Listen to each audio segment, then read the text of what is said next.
ان الذین قالوا ربنا اللہ ثم استقاموا، بے شک وہ لوگ جنہوں نے کہا کہ ہمارا رب اللہ ہے۔ رب کے معنی کیا ہے؟ رب مالک کو بھی کہتے ہیں اور رب پروردگار، پرورش کنندہ، پالن ہار کو بھی کہتے ہیں۔ را با با رب، در حقیقت یہ قرآن مجید میں 968 مرتبہ آیا ہے۔ مختلف ضمائر کی طرف جو ہے یہ مضاف ہو کر ربی، ربکم، ربنا، ربہو، ربہن، ربہم ضمائر ہے، لیکن رب کا لفظ جو ہے 968 مرتبہ، اور 4 مرتبہ اس کی جمع آئی ہے ارباب، اربابا من دون اللہ، اور اس کے معنی ہر جگہ کیا ہے؟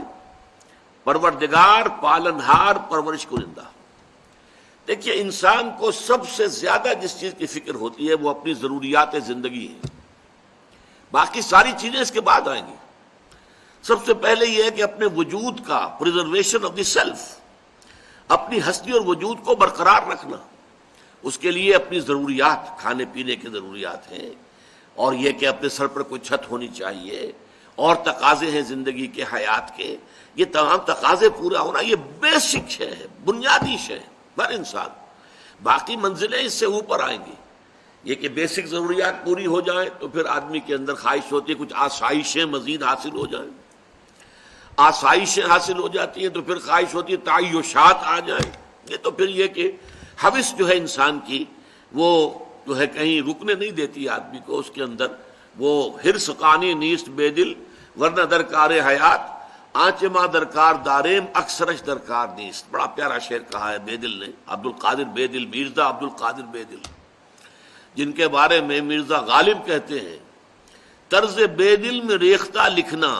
اسد اللہ خاں قیامت ہے۔ اب آپ اندازہ کیجئے کہ جس شاعر کو مرزا غالب کہہ رہے ہیں وہ قیامت ہے، تو اسے آپ کو اندازہ ہوگا وہ کتنا بڑا شاعر ہے۔ لیکن کس قدر پیارا شعر کہا ہے کہ جو حضرت اورنگزیب عالمگیر رحمۃ اللہ علیہ کو بہت پسند تھا، بہت پڑھتے رہتے تھے۔ حرص قانی نیست بے دل، اے بے دل یہ انسان کی حرص ہے، لالچ ہے، ہوس ہے جو قانے نہیں ہوتی، ورنہ درکار حیات، ورنہ زندگی گزارنے کے لیے آنچ ماں درکار داریم، ہم نے جن جن چیزوں کو لازمی سمجھ لیا ہے اکثرش درکار نیست، اس کی اکثریت جو ہے وہ واقعتاً ضروری نہیں ہے، اس کے بغیر بھی زندگی گزر جاتی ہے۔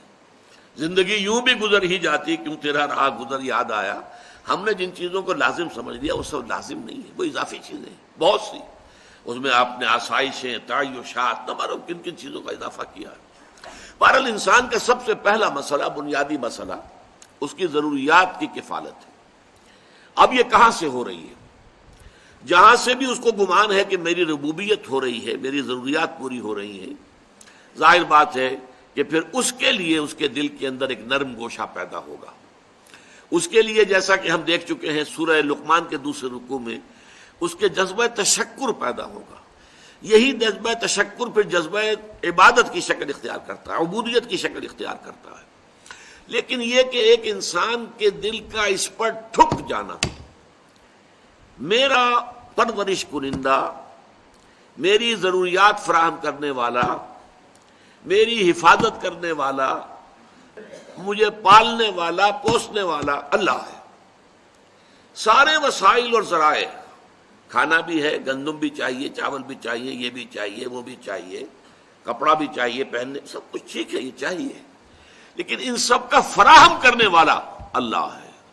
اگرچہ مادی اسباب و وسائل کے بہت سے ذریعوں سے ہو کر یہ چیزیں ہم تک پہنچتی ہیں،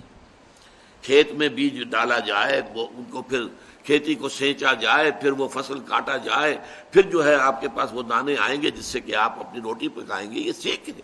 لیکن سورس جو ہے، final source, ultimate source of everything is Allah سبحانہ و تعالی۔ تو ان الذین قالوا ربنا اللہ، جس نے یہ کہا میرا رب اللہ ہے، جیسے کہ ایک حدیث میں آتا ہے من رضی باللہ ربا وبمحمد رسولا وبالاسلام دینا ذاق طعم الایمان، اس شخص نے ایمان کا مزہ چکھ لیا، حلاوت ایمانی اسے حاصل ہو گئی، جو مطمئن ہو گیا اس پر کہ اللہ اس کا رب ہے